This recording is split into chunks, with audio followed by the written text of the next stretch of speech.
everybody, and welcome back. I am here with Gemma once again, and today we are going to be doing a history episode, which I'm very excited for. And I'm very excited that you've chosen to join me for this, and I can't wait to get into all of it. I'm very glad to be here. Yeah, so it was kind of serendipitous. I reached out to you to see if you would do this, and you told me that you work in archaeology, which is so cool. Yeah, I think it's a cool little crossover episode because, of course, I am a rabid horse girl, but I'm also an archaeologist. I have a Bachelor of Arts in Archaeology, and I've been working in CRM archaeology or cultural resource management for the last year. I do have to clear something up about archaeology. Archaeologists do study human past and human artifacts.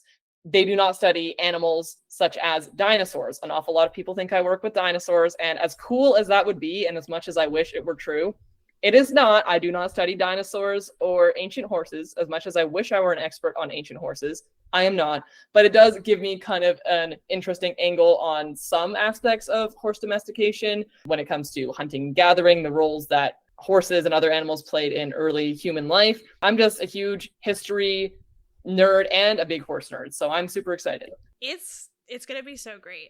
So I think we should start because it has been 2 months since I released the episode about evolution. Just with like a quick little overview of what the evolution of the horse looked like, which we were just talking about before we jumped on the recording.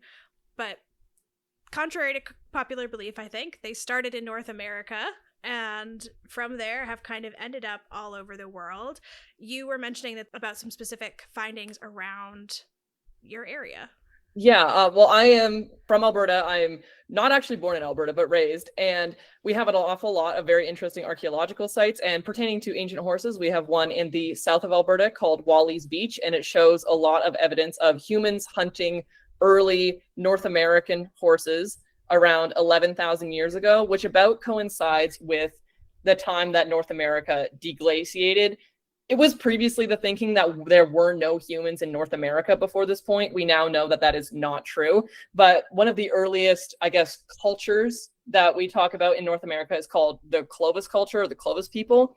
And there's evidence that these people were hunting small Pleistocene horses in areas of southern Alberta about 11,000 to 11,500 years ago, which I think is pretty neat. That is so cool. And it's really interesting to think about how early humans were interacting with horses before they were domesticated, because the earliest we think horses were domesticated was about 5,500 years ago, which means that there's 4,500 years there where we are existing near them and hunting them, but not in the domestication process.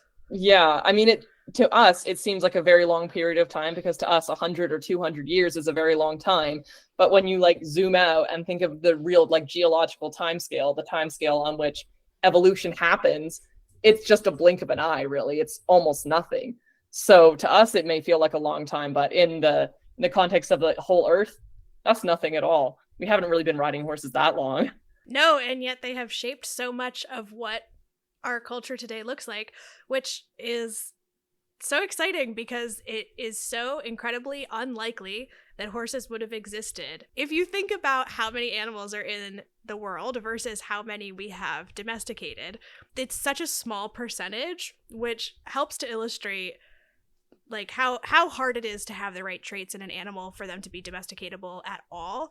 And the fact that there is this animal that was not only domesticatable, but also large enough to be ridden, with a back that was able to be ridden, the fact that it is rigid enough to sit on and balance on while also being fluid enough to support such fast movement, and the fact that their temperament lends itself to being trained is just so cool. And I think sometimes a lot of horse people talk about horses like they're literal fire-breathing dragons, and I totally get that. I've seen horses act like fire-breathing dragons, and they're certainly dangerous and they can be difficult sometimes. But in the broader picture of how difficult animals are to train, when you compare horses to things like orcas and elephants and tigers, makes horses look pretty good by comparison. So sometimes I have to remember when people talk about horse training like it's a battle, I think about how horses are really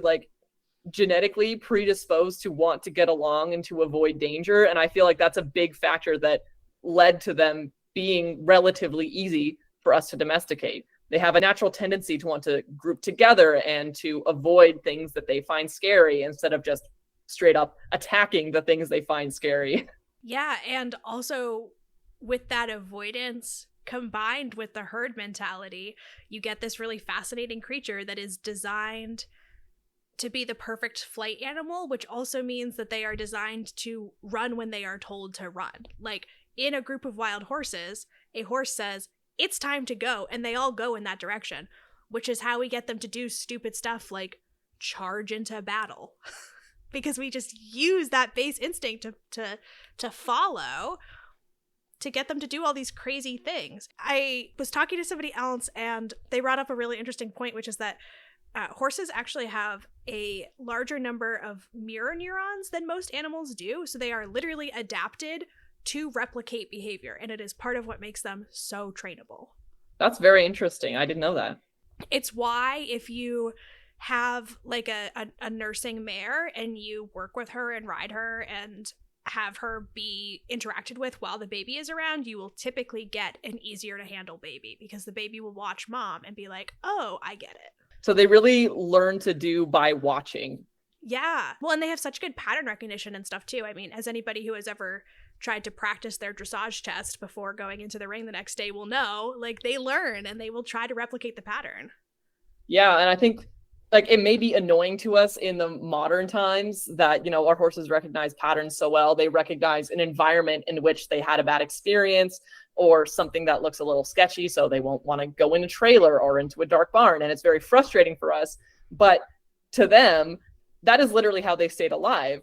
How like their pattern recognition is the thing that kept them alive away from predators for so long. So as annoying and frustrating as it can be, I have to remember to let it go and not hold it against them, because they wouldn't be here today for us to ride if they didn't have those traits. Right.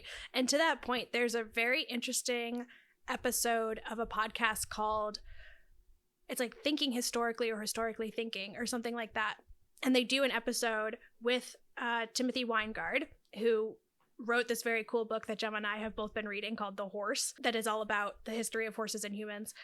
And in that episode, they talk about how horses are afraid of the wind and how it seems ridiculous for horses to be flighty when the wind is going. And it's like, oh my God, these horses have existed for thousands of years. Have they not figured out that like the wind is not going to eat them? And they make a really good point, which is that the wind is not the problem. It's the fact that when the wind is blowing, you can't hear predators. You might not be able to smell them depending on the direction. And that means that they are actually in more danger. Definitely. And predators know that too. So a predator will know to use the wind to their advantage, and horses know that. So there is a very good reason why they run around and freak out when the wind blows. Yeah, and it's like actually pretty reasonable that maybe they don't want us to sit on them in the area where a predator would attack them from when the wind is blowing and it's scary outside. Totally. I mean, combining all those factors, it is actually a miracle that horses allow us on their backs at all. Like, right? All those millions of years of evolution, and they still let us sit on their backs, which is their most vulnerable spot. I mean, if they were to be attacked by a mountain lion, that is exactly where the mountain lion would cling to their back and bite their neck. So it's really a miracle they allow us to do it at all. I should be more grateful than I am. Yeah, as anybody who has ever watched Spirit knows, the back is where the mountain lion attacks. It all comes back to Spirit, Stallion of the Cimarron, the quintessential horse girl movie. So we're talking about domestication, which, as I said, we don't know exactly when horses were domesticated. There are these two theories about where horses were first domesticated, and both were kind of around their Eurasian steppe. But one theory is that the Yanmaya people were the first ones to domesticate horses, and that would have been about 5,500 years ago. And the other theory is that it was the Botai people who domesticated horses about 4,500 years ago. Either way, such a long time ago, and also not that long ago at all. Somehow both at once. There are so many examples all over the place of humans doing things asynchronously, but still having like first discoveries. Yeah. And genetics is definitely something that I have very little real understanding of. My background is definitely more in arts than science, so I can't really get into the nitty-gritty of genetics. But when it comes to archaeology, genetics is such a gift, and this is how people have been able to determine the earliest domestication of horses. Because when it comes to physical evidence, this is something we see in archaeology also. It's very difficult to judge some of these things by physical evidence alone. When it comes to things like you can tell by wear and tear on the bones and things like bit wear that has been observed in horses. But then again, a horse could have been ridden without a bit, and you might not necessarily see that evidence on the skeleton. And because none of the soft tissue preserves and all you have is the bone, it leaves you so much is missing when you only get the bones, which it's something you live with. There's not much you can do about it, but preservation bias is very difficult. And so genetics really fills in a lot of those gaps for us. It's really interesting that you bring that up, because I was actually reading about how they used bit wear at first as a measure of when horses were domesticated. But not only, like you said, they may have been riding horses without bits before we knew that. And there has been findings of skeletons that have, quote, bit wear in areas that humans were not around. So there was another factor that was causing that, whether it was what they were eating or, you know, another weird behavior that we don't know about or something like that. So that physical evidence is so up to chance. And this leads to like another interesting conversation, probably for another episode, but so many of these things like bits and stirrups and saddles and pieces that leave tangible evidence were military inventions. And so our bias is towards a militaristic use of the horse, which, granted, horses have been used incredibly militaristically for a long, long time. But we don't know if they were used differently before that, because those inventions were for military uses. So how would we know? Yeah, and it is something that I've had to come to terms with a little bit in archaeology, and I don't know if I can ever fully accept it, but there's so much that we will actually just never know. And it sucks, because I really do want to know everything, and we can use as many methods as we can to investigate these things. But at the end of the day, there is so much of human history that was never written down and that was never preserved with any physical evidence, and that we can never find out. It's lost, and it really sucks. And I feel like that definitely comes into play a little bit when you're asking questions like, when exactly was the horse first domesticated? We can make our best guesses. We can try and figure out when and where, but we'll never know exactly who was the first person to ever get on a horse, which I would just love to know, but I never will. The prevailing theory, no matter where it started or when it happened, is that it was just some kid who hopped on a horse, which I love. That's seems very likely, considering what I know of horses and kids, and especially like horse crazy kids. It seems the most plausible explanation to me. Right. Well, and I can't think of any examples now, of course, that I'm about to say this, but it would not be the only time when a kid is the reason that something like this happened, because kids are bold and stupid. So they try things and then the adults in their lives go, oh, wait, that worked?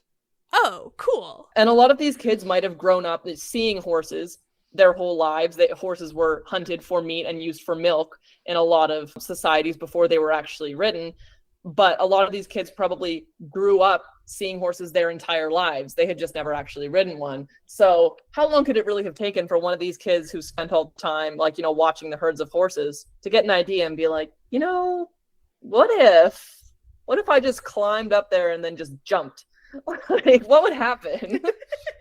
Right. Which brings up another cool thing, that horses were not first domesticated to be ridden. We domesticated them so that way we could have a healthy food supply. The domestication of the horse is right around the start of the agricultural revolution, which is when we went, oh, we could farm and then not starve in the winters. Definitely the agricultural revolution is like one of those big, I guess, mysteries in archaeology, because no one will ever know exactly what caused it, what started it, exactly who started it and when. But it was one of the biggest revolutions we've ever had as a species, and something that changed our way of life so much, because previously humans were mostly hunter-gatherers. We moved a lot, and in order to have a constant supply of food, you had to be nomadic. You could not stay in one place for longer than a few months without using up all the resources. So we were moving a lot, and horses certainly helped with that. Horses make a nomadic lifestyle much easier, but they also have so much use in an agricultural society for work, for meat, and for milk. Yeah, which is, oh, it's so cool. This is all so cool. And even after we had started riding them, they were still eaten for a very long time because, and sorry to whoever I'm going to horrify by saying this, horses are a really good source of protein, and they're apparently tasty. I have never tried horse, but I have heard that it's shockingly delicious. And they produce milk like any other mammal, and so we used that to make cheeses and to drink and all of that fun stuff. And it wasn't until some major religions said, hey, you can't eat horses, that we stopped eating horses. And if you look at those religions, Catholicism, and why they said don't eat horses, it was because the leaders of those churches figured out that a horse produces more money in the field than they do on a plate. And when you have a religion that says something like, for example, give 10% of all of your earnings to the church, if you make sure that those families are producing more money, i.e. they have horses in the field instead of on the plate, the church in turn will receive more money. So it was advantageous for them to discourage people from eating horses. The math is awesome. Yeah, which is also why it is less common in like the United States, for example. There's like a huge whole bunch of Catholics here, where it's way less common to eat horses versus like some less Catholic nations may have less of an issue with it, and horses are still eaten in a lot of places. I think the idea of eating horses is definitely something that's a bit of an affront to modern horse girls morally. Like, most of us kind of recoil from the idea, and we think that's disgusting, that's horrible, because we love horses and we know that they're intelligent and wonderful creatures. But as a rabid horse lover myself, I can still understand that the divide really between horses and other animals that we consider acceptable to eat, it's purely cultural. Like, as much as I love horses, is there really that big of a difference between a horse and a cow that makes one acceptable to eat and one not? No, it's arbitrary. Pigs are also intelligent. Cows are also intelligent. I mean, I love my horses very dearly, but they are very lucky that they were born in the time that they were, because not all that long ago, they would have been eaten. Yeah, I would never personally eat my horse. However, like you said, it's just cultural. I'm not going to try to dig on somebody else because, like you said, pigs are arguably substantially smarter than horses. That is definitely true. And this may be a hot take, but if I were in a country where horses were eaten as normal food, I were visiting there, if I were given the chance, I would try horse meat. I don't think I would make a habit out of it. I think I might feel a little bit weird about it, but I can't really make a good, reasonable, logical argument why not, besides like my feelings. So I might feel a little bit icky about it, but I think it would be something I would try once, because we've done it for a very long time, and in some places in the world we still do. So my horse is safe though. Unless he really pisses me off that day, I don't know. There's always a chance. There's always a chance. But once we started riding horses, I mean, the sky was kind of the limit. We were so much more mobile. We were so much more aggressive as well. We were able to be. I mean, look at, the Mongolian takeover and things like that. That wouldn't have been possible without horses. Absolutely. Horses are the reason that they revolutionized the human world 100%.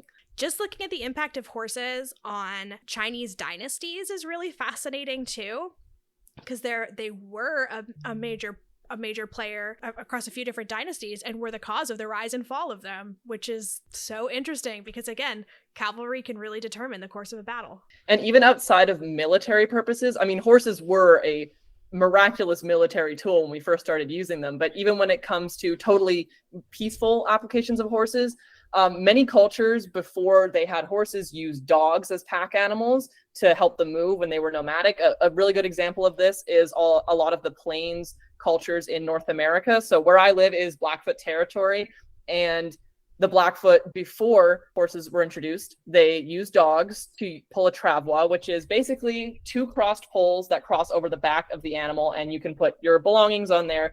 And when horses were reintroduced to the Americas, because they did evolve in the Americas and then later died out, but when they were reintroduced, you could go farther, you could pack heavier loads, you could live in larger groups of people. It was just, even for nomadic people, it was a big shift. And a fun fact actually about horses in Plains culture, I love Plains North American culture. I think it's the coolest thing in the world, and especially the role that horses played in it. And the word that the Blackfoot came up with for horses was, it basically means elk dog. I can't pronounce it very well. Panoka means elk and imita means dog. So they called horses Panoka imita, which I thought is pretty cool because that's pretty reasonable. If I had never seen a horse before and I had seen elk and I had seen dogs, I would look at that and be like, yeah, that's like an elk dog. Yeah. Well, and like you said, you can go so far and so fast on a horse. And even outside of dogs, like in the Eurasian steppe and other areas that had some form of nomadic lifestyle, like the Yanmaya people that I mentioned earlier, they used oxen, which are great. Oxen are really strong. Obviously, if you need something super heavy, oxen are going to have an easier time pulling it that shorter distance. But they are also ruminants, which is another unique thing about horses, is that they are not. Horses do not need to lay down to digest their food. They can eat and run and eat and run and eat and run. And so you can go so much further, so much faster with a horse. Like, you're not riding an oxen across the Pony Express trail. That's not happening. It's like the difference between, riding a moped and like a sport bike. Yes. When it comes to oxen and horses. Yes. While they both technically get the job done, one is objectively faster. Or maybe a better comparison is like a tractor, because a tractor is very strong, but It is going to hold up traffic on the highway. Oh God, please don't bring your tractor onto the highway. I'm so nervous. It happens a lot around where I live. It's quite unfortunate. Yeah. Yeah, I guess highway. Don't bring your tractor on the interstate, but I guess a highway is fine. It needs to be done, I guess. Yeah, I feel like I could talk about this forever because it's so cool, and it's really interesting to consider the impacts that we've had on each other, because horses were almost extinct when they became domesticated by humans. Like, we had hunted them almost to extinction between humans hunting and environmental pressures. Like, we were going through climate change and horses were losing their territory. So the fact that humans took an interest in them and that relationship developed fundamentally changed the course of both of our histories. And that was definitely a lucky thing for horses, because looking at the state of like extinct species right now, I feel like unfortunately a species' best chance at survival at this point is to be useful or otherwise desirable to humans. And horses really got on that wagon at a good time, because many other megafauna at that time, around 11,000, 12,000 years ago, started going extinct. We're talking about mammoths, but also oryx. All kinds of large mammals were going extinct left and right because of overhunting all across the world. And even in the United States later on, about 200 years ago, this was not any fault of the native people who lived there. This was a concentrated effort by the US government to basically kill the native people of the plains. But the buffalo, we will never see numbers of the buffalo like there used to be, which is so sad to me, because they were the megafauna of the plains for so long. They were essential to life. They were everything. And there used to be herds of them as far as the eye could see everywhere in North America. And then the US government intentionally extinguished them, basically. And horses were very lucky that they didn't go the same way, because they definitely could have. Yeah, well, and then when we're thinking about those other megafauna like bison and like mammoths, another really key differentiator is that those animals have horns and tusks, which is also so coincidental and lucky that horses don't. Can you imagine a horse with antlers? That would make horse training about 10 times more deadly. Yeah, absolutely not. Absolutely not. Yeah, that is such a big factor that I feel like we don't really think about, but the fact that horses don't have horns or antlers, insanely lucky for us. Imagine how much harder it would be to even approach a horse, to rope one, to ride one, if all they had to do was toss their head back and they could just spear you with their antlers. It would be over. There's no way. Right. Well, it's like I mean, that's just a moose. A horse with antlers, I guess, is just a moose. And moose are terrifying. I will tell you that. I know that people think that, a plant eater can't really hurt you. Like a herbivore isn't as dangerous as a carnivore. As a Canadian, I will tell you, moose and elk are a lot more dangerous than some people think. Yeah, well, because they need to get away. Their best chance at getting away is making sure you cannot chase them. Exactly. And they know that. And they are a lot bigger than some people think. I think sometimes people think moose are about the size of a horse. Maybe a juvenile one, but a full-grown one, absolutely not. They're horrifying. Like, I have only seen a moose once. I grew up in northern New England, so definitely moose country. Maybe not as much as Canada, definitely not as much as Canada, but still moose country. And the first time I saw a moose, I was like, oh no, I don't want to be here. This is not a good place. From a good distance away. As long as it's not close to me, I'm like, wow, that's so cool. If it gets close, absolutely not. I came across a bull moose riding my horse once, and we weren't even that close. We scared him off, but easily twice the size of a horse, this guy. Terrifying. Yeah, no. It's, again, we are so lucky that horses are the perfect flight animal. Like, anything that we look at horses and say, oh my god, evolution messed up, how does this creature exist? It's because it's the perfect flight animal. It is not meant to fight. It is not meant to survive eating the wrong thing.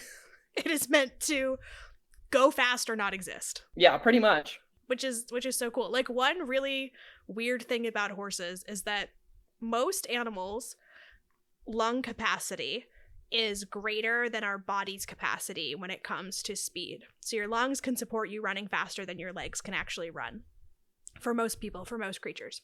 Horses are the opposite. Their bodies can move faster than their lungs can support. And that doesn't often happen, but sometimes they can run too fast and their lungs will bleed. Which is ridiculous. That's insane. What a terrible way to be designed. Except for, oh wait, you need that little extra burst of speed to get away from that mountain lion? Okay, cool. You can sustain that for like 10 seconds. Yeah, I mean, it's crazy, but it works. Right. And something really cool about horses as well is they are generally very tolerant to a large range of temperatures.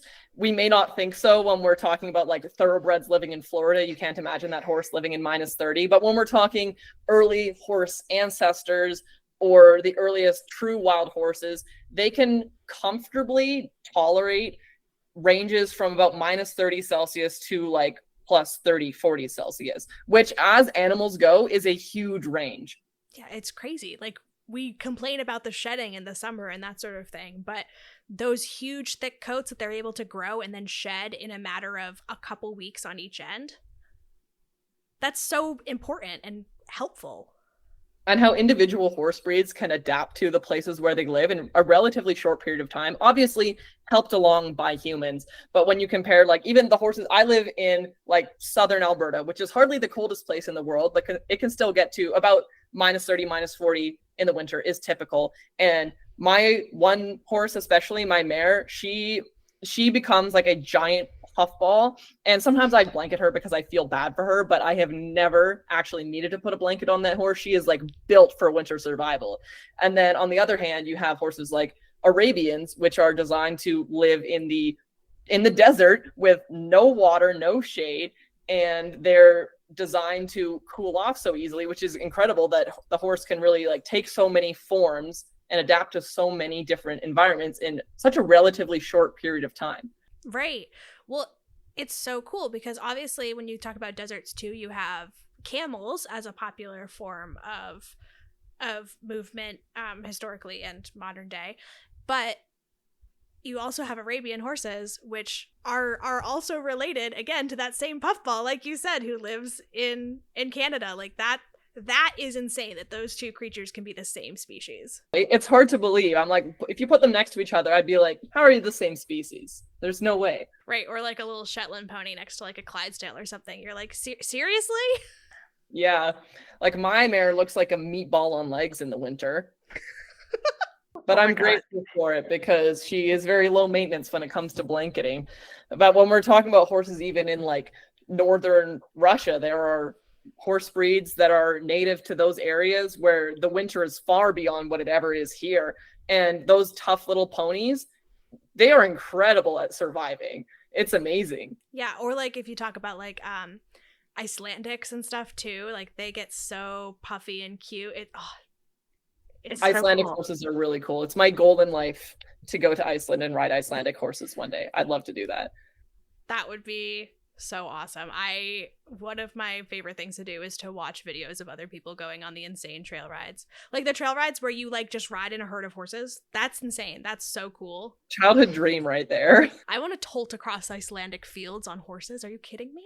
Yes, please. Incredible. Okay, well, I think we've pretty well covered early domestication here.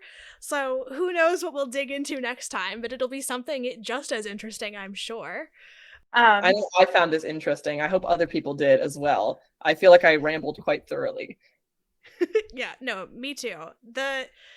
I know that there is at least one little girl who listens to this podcast who really enjoys this sort of nerdy thing. So if anything, this is for her. This is for that one little girl who I know listens to this podcast and will have a great time with this episode. So you know who you are. And yeah, thank you again, Gemma, for coming on and chatting with me. This was so much fun. I can't wait to do it again. Thank you so much for inviting me. I had a blast. I get to talk about two of my favorite things, horses and history, at the same time, and that's pretty awesome. It is, and we're going to have to do it again because this is a blast. Well, we will talk to you later. Bye.